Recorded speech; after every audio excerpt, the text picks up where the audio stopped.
Louis Mingalabano, Dinisia de Mettingen Zaliaro, Sanana Chamashide, Dajimia Suri, Dingen Zalibe, Pite, Dajimia Jangu, Siane Dudu, Kledu, Lila Gia.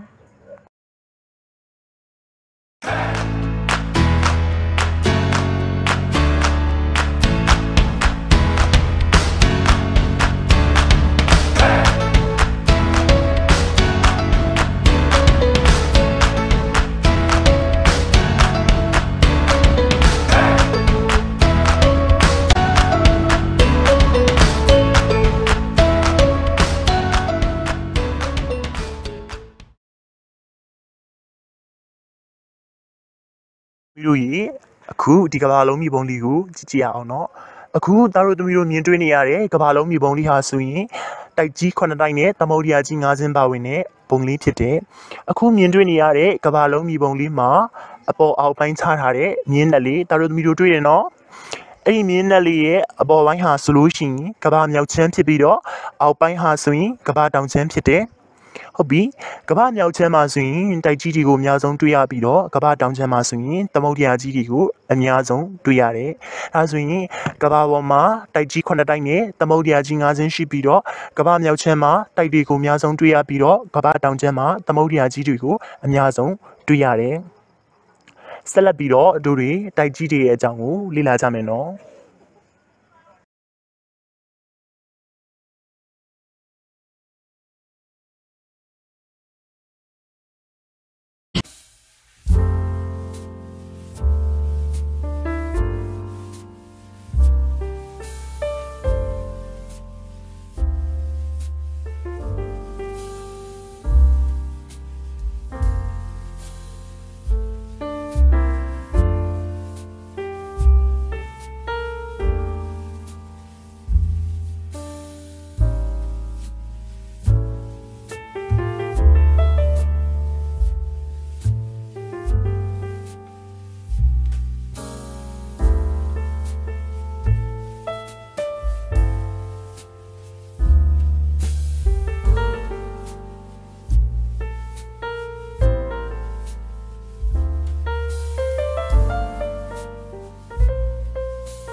Video ye, Kunaga video lima, season a license hare, Asha die, Africa die, New America die, Tom America die, Antarctica die, Europa die, Australia die go, Arudmiru, Trigger no.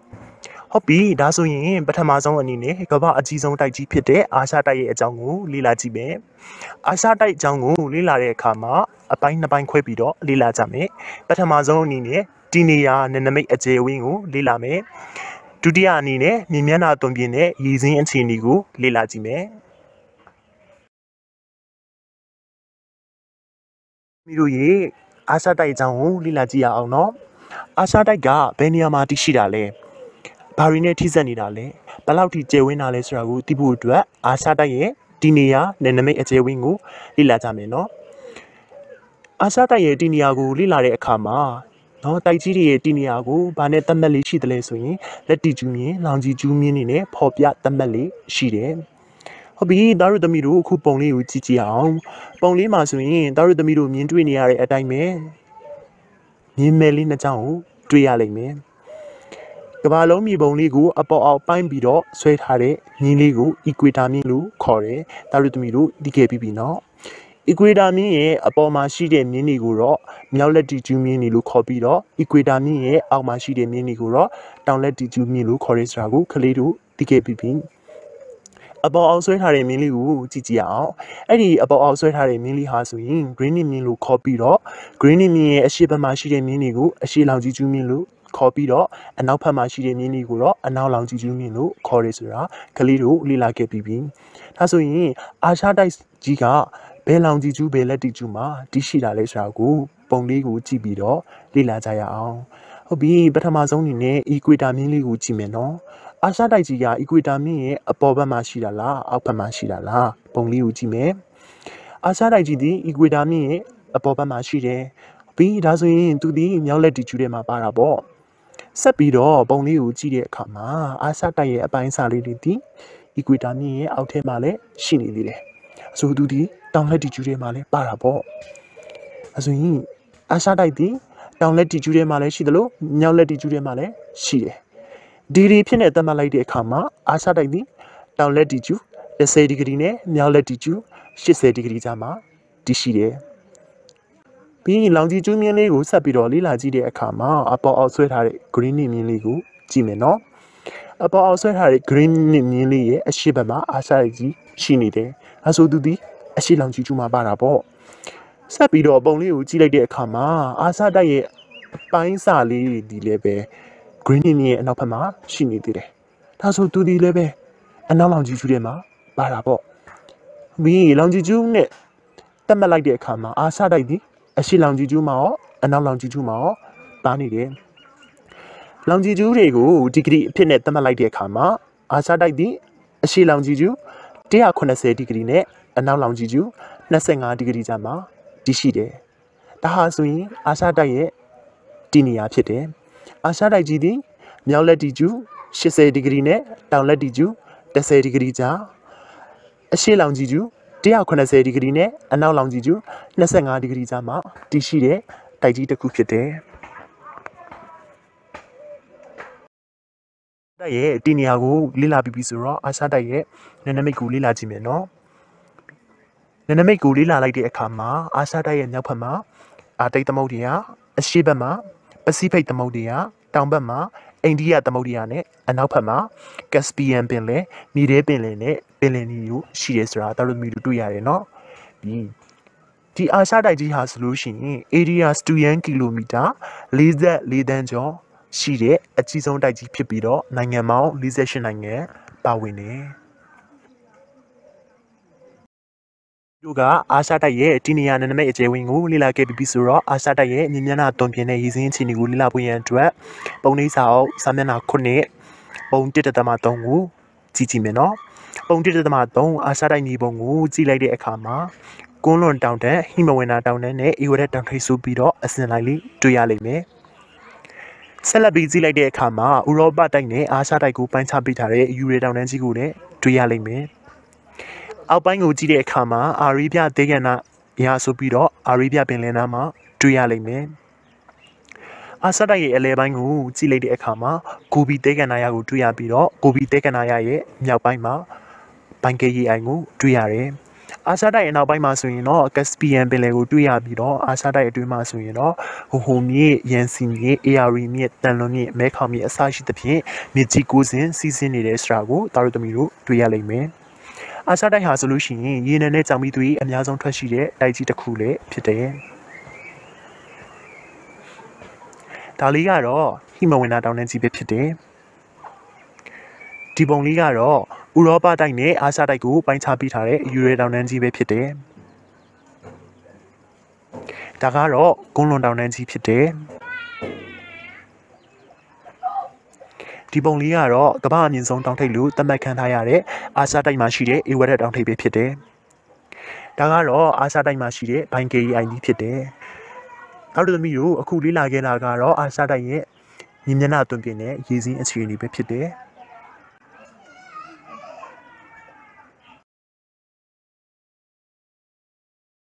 တာတို့သမီးတို့ကအာရှတိုက်အကြောင်းကိုလေ့လာခဲ့ပြီးပြီဆိုတော့ဒုတိယအကြီးဆုံးတိုက်ဖြစ်တဲ့အာဖရိကတိုက်အကြောင်းကိုဆက်လက်ပြီးတော့လေ့လာကြည့်ရအောင်အာဖရိကတိုက်ကိုလေ့လာတဲ့အခါမှာလည်းရခင်ကပြောခဲ့တဲ့အတိုင်းပဲအပိုင်းနှစ်ပိုင်းခွဲပြီးတော့လေ့လာကြမယ်ဒီအာဖရိကတိုက်ရဲ့တီနီယာနယ်နိမိတ်အကျယ်ဝင်နဲ့အာဖရိကတိုက်ရဲ့မြင်းမျက်နှာသွင်ပြင်နဲ့ရေစင်းအခြေအနေပထမဆုံးအနေနဲ့အာဖရိကတိုက်ရဲ့တီနီယာနယ်နိမိတ်အကျယ်ဝင်ကိုလေ့လာကြည့်ရအောင်ပုံလေးကိုကြည့်ပြီးတော့လေ့လာကြမယ်နော်ပြီးအာဖရိကတိုက်ဟာဆိုလို့ရှိရင်တောင်လက်တီကျူ35ဒီဂရီနဲ့မြောက်လက်တီကျူ39ဒီဂရီကြားအနောက်လောင်ကြီးကျူ19ဒီဂရီနဲ့အရှေ့လောင်ကြီးကျူ50ဒီဂရီကြားမှာတည်ရှိတဲ့တိုက်ကြီးတစ်ခုဖြစ်ပြီးတော့ area စတူယန်ကီလိုမီတာ30တန်းကျော်ကျယ်ဝန်းနဲ့ကမ္ဘာဒုတိယအကြီးဆုံးတိုက်ကြီးတစ်ခုဖြစ်တယ်အာဖရိကတိုက်မှာဆိုလို့ရှိရင်တော့နိုင်ငံပေါင်း54နိုင်ငံပါဝင်ပြီးတော့ဖွဲ့စည်းထားတယ်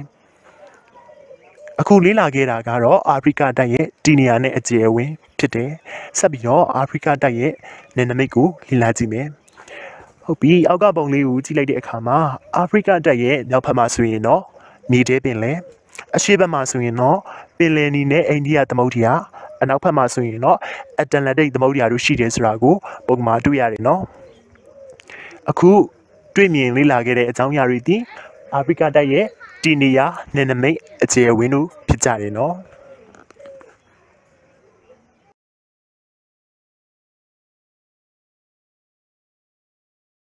အာဖရိကတိုက်ရဲ့တီနီယာနယ်နိမိတ်အကျယ်အဝန်းကိုလေ့လာခဲ့ပြီးတဲ့နောက်မှာအာဖရိကတိုက်ရဲ့မြင်းမျက်နှာသွင်ပြင်တဲ့ရေစင်းချီတွေကိုလေ့လာဖို့ရန်အတွက်တာရုသမီးတို့ရဲ့ပုံနှိပ်စာအုပ်1.4အာဖရိကတိုက်ပြမြေပုံလေးကိုကြည့်မယ်နော်ပြီးအဲ့ဒီပုံလေးမှာဆိုရင်တာရုသမီးတို့တွေ့ရတဲ့အတိုင်းပဲအာဖရိကတိုက်ရဲ့အရှေ့ပိုင်းမှာအမြင့်ဆုံးတောင်ထိပ်ဖြစ်တဲ့ကလီမန်ဂျာရိုတောင်ထိပ်ကိုတွေ့ရပြီးတော့အဲ့ဒီအနောက်နားမှာဆိုရင်တော့ဗစ်တိုးရီးယားရေအိုင်ကိုတွေ့ရတယ်ဆက်ပြီးတော့ကြည့်လိုက်တဲ့အခါမှာကွန်ဂိုမြစ်ကိုတွေ့ရပြီးတော့နိုင်မြစ်ကိုဆက်ပြီးတော့တွေ့ရလိမ့်မယ်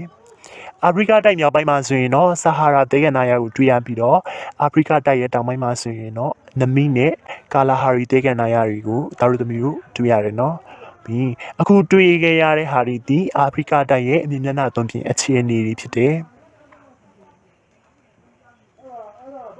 ဒါလေးကတော့အာဖရိကဒေသမှာရှိတဲ့ကလီမန်ဂျာရိုတောင်ထိပ်ဖြစ်တယ်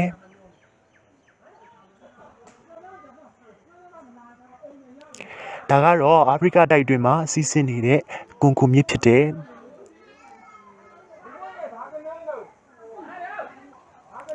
ဒါကတော့အာဖရိကတိုက်တွင်မှာရှိတဲ့နိုင်မြစ်ဖြစ်တယ်ဒါကတော့အာဖရိကတိုက်တွင်မှာရှိတဲ့ဗစ်တိုးရီးယားရေအိုင်လေးပဲဖြစ်တယ်ဒါကတော့အာဖရိကတိုက်မြောက်ပိုင်းမှာရှိတဲ့ဆာဟာရာဒေဂနာယာဖြစ်တယ်အဲဆိုရင်တာရုသမီးတို့ကအာဖရိကတိုက်ရဲ့တီနီယာနယ်နိမိတ်အကျယ်ဝန်းမြင်းမျက်နှာသွင်ပြင်တဲ့ရည်စင်းချင်းတွေကိုလေ့လာသိရှိခဲ့ပြီနော်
အာရှတိုင်းနဲ့အာဖရိကတိုင်းအကြောင်းကိုလေ့လာခဲ့ပြီးတဲ့နောက်မှာတတိယမြောက်တိုင်းဖြစ်တဲ့မြောက်အမေရိကတိုင်းအကြောင်းကိုဆက်လက်ပြီးတော့လေ့လာကြည့်အောင်နော်။ရခင်ပြောခဲ့တဲ့အတိုင်းပဲတိုက်ကြီးတွေရဲ့ဒီနေရာကိုလေ့လာတဲ့အခါမှာလက်တီကျူးမြင့်တွေလောင်ကြီးကျူးမြင့်တွေနဲ့သတ်မှတ်ပြီးတော့ဖော်ပြလေးရှိတယ်။ဒါဆိုရင်မြောက်အမေရိကတိုင်းဟာလက်တီကျူးဘယ်လောက်ရှိတယ်လောင်ကြီးကျူးဘယ်လောက်ရှိတယ်ဆိုတာကိုလေ့လာကြည့်အောင်နော်။ဟုတ်ပြီတာရသမီတို့ဒီပုံလေးကိုကြည့်မယ်နော်။ဒီပုံလေးမှာဆိုလို့ရှိရင်ကန့်လန့်ဖြတ်ဆွဲထားတဲ့မြင်းတွေဟာဆိုရင်လက်တီကျူးမြင့်ဖြစ်ပြီးတော့အပေါ်အောက်ဒေါင်းလိုင်းဆွဲထားတဲ့မြင်းတွေဟာဆိုရင်တော့လောင်ကြီးကျူးမြင့်ဖြစ်တယ်။ဒါဆိုရင်မြောက်အမေရိကတိုင်းဟာဘယ်လက်တီကျူးမှာရှိတယ်ဘယ်လောင်ကြီးကျူးမှာရှိတယ်ဆိုတာကိုလေ့လာကြမယ်နော်။မြောက်အမေရိကတိုင်းဟာဆိုလို့ရှိရင်မြောက်လက်တီကျူး8ဒီဂရီနဲ့မြောက်လက်တီကျူး83ဒီဂရီကြားအနောက်လောင်ကြီးကျူး90ဒီဂရီနဲ့အနောက်လောင်ကြီးကျူး180ဒီဂရီကြားမှာတည်ရှိတဲ့တိုက်ကြီးတစ်ခုဖြစ်တယ်။ဒါဆိုရင်ဒီပုံလေးဟာမြောက်အမေရိကတိုင်းရဲ့ဒီနေရာကိုဖော်ပြတဲ့ပုံလေးဖြစ်တယ်။မြောက်အမေရိကတိုင်းရဲ့ဒီနေရာကိုလေ့လာခဲ့ပြီးပြီဆိုတော့နယ်နိမိတ်အကြောင်းကိုဆက်လက်ပြီးတော့လေ့လာမယ်နော်။ကဲဒီပုံလေးမှာဆိုလို့ရှိရင်မြောက်အမေရိကတိုက်ရဲ့မြောက်ဖက်မှာဆိုလို့ရှိရင်เนาะအာတိတ်သမုဒ္ဒရာနဲ့ဟက်ဒဆင်ပင်လယ်ကွေးရှိတယ်အရှိဘက်ကိုသားတို့သမီးတို့ကြည့်လိုက်တဲ့အခါမှာအတ္တလန်တိတ်သမုဒ္ဒရာကိုတွေ့ရပြီးတော့အနောက်ဘက်ကိုကြည့်လိုက်တဲ့အခါမှာဆိုရင်เนาะပစိဖိတ်သမုဒ္ဒရာကိုတွေ့ရတယ်ဆက်လက်ပြီးတော့တောင်ဘက်ကိုကြည့်လိုက်တဲ့အခါမှာဆိုလို့ရှိရင်เนาะမက္ကဆီကိုပင်လယ်ကွေးဂရီဘီယန်ပင်လယ်နဲ့သားတို့သမီးတို့တောင်အမေရိကတိုက်ကိုတွေ့ရလိမ့်မယ်မြောက်အမေရိကတိုက်ချီဟာဆိုလို့ရှိရင်เนาะ area student kilometer 24သန်းကျော်ကျယ်ဝန်းတဲ့တိုက်ကြီးဖြစ်ပြီးတော့နိုင်ငံပေါင်း23နိုင်ငံပါဝင်တဲ့တိုက်ကြီးဖြစ်တယ်။အခုလေ့လာခဲ့တဲ့အချက်လက်တွေဟာဆိုရင်เนาะမြောက်အမေရိကတိုက်ရဲ့ဒီနေရာနယ်နိမိတ်အကျယ်အဝန်းကြီးဖြစ်တယ်။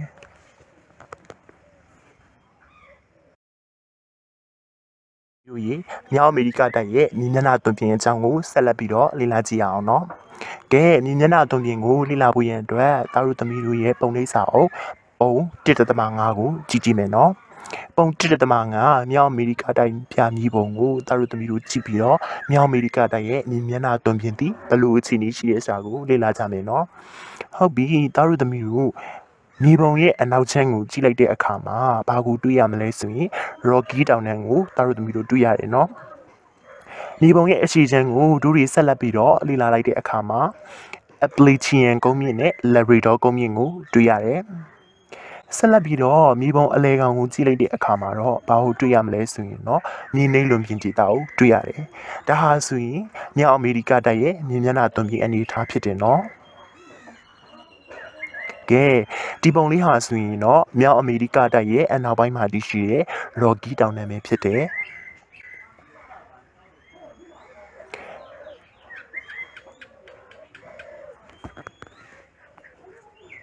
ကတိုက်ရဲ့ရည်စင်းချီနေကိုဆက်လက်ပြီးတော့လေ့လာကြည့်ရအောင်နော်။ကဲသားတို့သမီးတို့ပုံ 1.5 ကိုကြည့်တည်မယ်။ပုံ 1.5 မှာမက္ကဆီကိုပင်လယ်ကွေ့အတွင်းကိုစီးဝင်တဲ့မြစ်ကြီးတွေကိုရှာကြည့်အောင်။ဟောမက္ကဆီကိုပင်လယ်ကွေ့အတွင်းစီးဝင်တဲ့မြစ်ကြီးတွေကိုရှာလိုက်တဲ့အခါမှာပထမဆုံးအနေနဲ့မစ်စစ်စပီမြစ်ကိုတွေ့ရတယ်နော်။ကြည်ရုံဆက်ပြီးတော့ကြည့်လိုက်တဲ့အခါမှာရီအိုဒီဂျနေရိုမြစ်ကိုသားတို့သမီးတို့တွေ့တယ်နော်။ဟုတ်ပြီနောက်ထပ်ဗာမြစ်ရှိသေးတယ်လဲဆိုတာကိုဆက်ပြီးတော့ကြည့်အောင်။Mississippi မြစ် Mississippi မြစ် Missouri မြစ်နဲ့ Rio de Janeiro မြစ်တွေဟာဆိုရင်တော့ Mexico ပင်လယ်ကွေ့အတွင်းကိုစီးဝင်တဲ့မြစ်တွေဖြစ်ကြတယ်။ဆက်လက်ပြီးတော့မြောက်အမေရိကတိုက်ရဲ့အရှေ့ခြမ်းကိုကြည့်လိုက်တဲ့အခါမှာတော့ Atlantic သမုဒ္ဒရာအတွင်းကိုစီးဝင်တဲ့ Sea Loran မြစ်ကိုကလေးတို့တွေ့ရလိမ့်မယ်။မြောက်အမေရိကတိုက်ရဲ့အလဲကောင်ကိုကြည့်လိုက်တဲ့အခါမှာ Superior ရေအိုင်ပြင်ရေအိုင်တွေအများကြီးကိုလည်းတောက်သမီးတို့တွေ့ရလိမ့်မယ်နော်။ပြီး Superior ရေအိုင်အပြင် Huron ရေအိုင် Ontario Michigan Erie ရေအိုင်စရရေအိုင်တွေကိုလည်းတောက်သမီးတို့တွေ့ရလိမ့်မယ်။မြောက်အမေရိကတိုက်ဟာဆိုရင်တော့ရေနံနဲ့စက်မှုထွန်းကားတဲ့တိုက်ကြီးတစ်ခုဖြစ်တယ်။ဒီပုံလေးကတော့မြောက်အမေရိကတိုက်ရဲ့အလဲပိုင်းမှာရှိတဲ့ Superior ရေအိုင်ကြီးရဲ့ပုံလေးပဲဖြစ်တယ်။ဒါလေးကတော့ Mississippi မြစ်ဖြစ်တယ်။ Mississippi မြစ်ဟာဆိုရင်တော့မက္ကဆီကိုပင်လယ်ကွေ့အတွင်းကိုစီးဝင်တယ်။ဒါလေးကတော့မက္ကဆီကိုပင်လယ်ကွေ့အတွင်းကိုစီးဝင်တဲ့ Missouri မြစ်ပဲဖြစ်တယ်။ဒီပုံလေးကလည်း